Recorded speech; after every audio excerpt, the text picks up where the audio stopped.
Hello friend, good morning সকলকে। তো আজকে আমি বানাবো সবুজ মটরের ঘুগনি। চলো তোমাদেরকে দেখাই। তো আমি প্রথমে তেলের মধ্যে পেঁয়াজ, একটু জিরে আর আর একটু লঙ্কা গুঁড়ো আর একটু চিনি দিয়ে আমি ভালো করে পেঁয়াজটাকে ভেজে নিচ্ছি। তারপর পেঁয়াজ ভাজা হয়ে গেলে এর মধ্যে আমি দিয়ে দেবো অন্য সব যেগুলো। আর আমি আগে থেকেই মটর আর আলু সেদ্ধ করে রেখেছি। তো আমার গলার অবস্থা খুব খারাপ, প্রচণ্ড ঠান্ডা লেগেছে, মানে কথা বলতে পারছি না। তো দেখো পেঁয়াজটা যে হালকা ভাজা হয়ে গেছে, আমি এর মধ্যে দিয়ে দিলাম রসুন। তো রসুনটা দেওয়া হয়ে গেলে আমি রসুনটাকে এবার সুন্দর করে ভেজে নেবো যতক্ষণ রসুনের একটা স্মেল আছে ওটা না বেরোনো পর্যন্ত। তো দেখো রসুনটা ভাজা হয়ে গেলে আমি এর মধ্যে দিয়ে দেবো সেদ্ধ করা আলু। তো দেখো রসুন আর পেঁয়াজ আমার সুন্দর করে ভাজা হয়ে গেছে, এবার আমি দিয়ে দিলাম সেদ্ধ করা আলু। তো দেখো সেদ্ধ করা আলুগুলো দিয়ে দিলাম এর মধ্যে। এবার নুন আর হলুদ দিয়ে আলুগুলোকে সুন্দর করে নেড়ে নেবো। তো চলো নুন হলুদ দিয়ে দিই। আর প্রথম আমি এই সবুজ মটরের ঘুগনি খাচ্ছি, আগে কোনো দিন আমি খাইনি। হ্যাঁ, তো দেখো হলুদ দিয়ে আমি এবার সুন্দর করে নেড়ে নেবো। আলুগুলো বেশ একটু যখন ভাজা হয়ে যাবে তখন এর মধ্যে আমি মশলা দেবো। তো এবার দিয়ে দিলাম নুন, পরিমাণ মতো নুন তোমরা যেমন খাও সেরকম দেবে, কারণ মটরে তো একটু নুন বেশি লাগে, তো আমি একটু বেশিই নুন দিলাম। আর আগে থেকে আমার আলুতে বলো মটরে বলো কোনো ঘুগনিতে কোনো কিছুতেই নুন দেওয়া নেই, তো সেই হিসাবেই আমি নুনটা দিলাম। তো নুন দেওয়া হয়ে গেছে। এরপরে দেখো আলুগুলো সুন্দর করে আমার ভাজা হয়ে গেছে, এবার দিয়ে দিলাম আদা বাটা।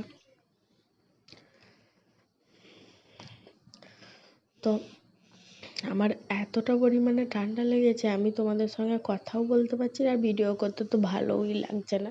তো আমি ভাবলাম যে একটা ঘুগনির ভিডিওটা তোমাদেরকে সঙ্গে শেয়ার না করলে পারছি না, কারণ ঘুগনিটা বানিয়েছি আর ঘুগনিটা খেতেও অসাধারণ সুন্দর হয়েছিল। তো দেখো আদাটাও আমি ভালো করে নেড়ে চেড়ে নিলাম। আদাটার গা থেকে যখন আদাটার সঙ্গে যে কাঁচা ইয়েটা চলে যাবে, তারপরে দেখো আমি এবার জিরে গুঁড়ো দিয়ে দিলাম, তারপর ধনে গুঁড়ো, জিরে গুঁড়ো, ধনে গুঁড়ো, তারপর দেবো লঙ্কা গুঁড়ো। এরপর দেবো একটু হালকা যে মিট মশলা হোক, চিকেন মশলা হোক, যেটা থাকবে ঘরে সেটা দিয়ে দেবে।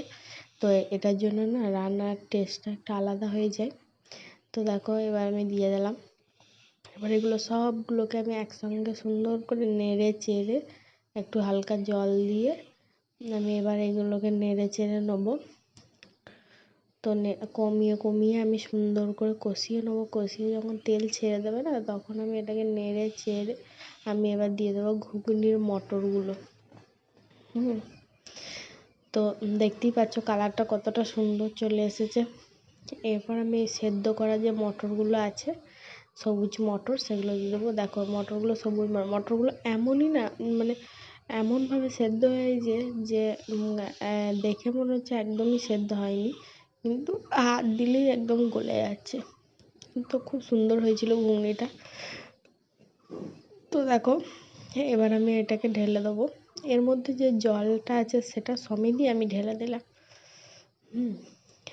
তো দেখো মটরগুলো একদম মানে সেই গোটা গোটা টাইপের আছে, একটু মানে এদিক ওদিক হয়নি। তো বুঝতে পারছো কি তো কতটা সুন্দর লাগছে মটরগুলোকে। আর এই সবুজ মটরের ঘুগনি আমি ফার্স্ট টাইম বানাচ্ছি, আগে বানাইও নি খাইও নি। তোমরা যদি খেয়ে থাকো অবশ্যই বলবে।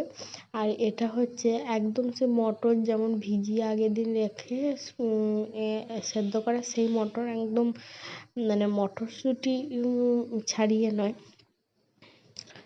তো দেখো ঘুগনি আমার ফাইনালে রেডি হয়ে গেছে। কালারটা দেখো কতটা সুন্দর এসেছে ঘুগনির। আর তার সঙ্গে আমি বানিয়ে নিয়েছি কটা লুচি। তো ঘুগনির সঙ্গে লুচিটা অনেক সুন্দর যায়। তো দেখো ঘুগনিটা আমার সুন্দরভাবে বানানো হয়ে গেছে। আর লুচিও কটা ভেজে নিয়েছি বড়মশাইয়ের জন্য। আর ভালো লাগলে অবশ্যই লাইক কমেন্ট শেয়ার করতে ভুলবে না। আর নতুন নতুন রেসিপি পেতে অবশ্যই লাইক করে দেবে, চ্যানেলটাকে সাবস্ক্রাইব করে দেবে। আর বোনের অবস্থা তো ঠিকই আছে, কিন্তু শরীর একদমই যাচ্ছে না, তো সেই হিসাবে ভিডিও আমি সেরকম করতে পারছি না। তো বা যেটুকুনি করছি সেটুকুনি তোমাদের সঙ্গে দিচ্ছি। আর কি বলবো, তো টাটা, বাই বাই।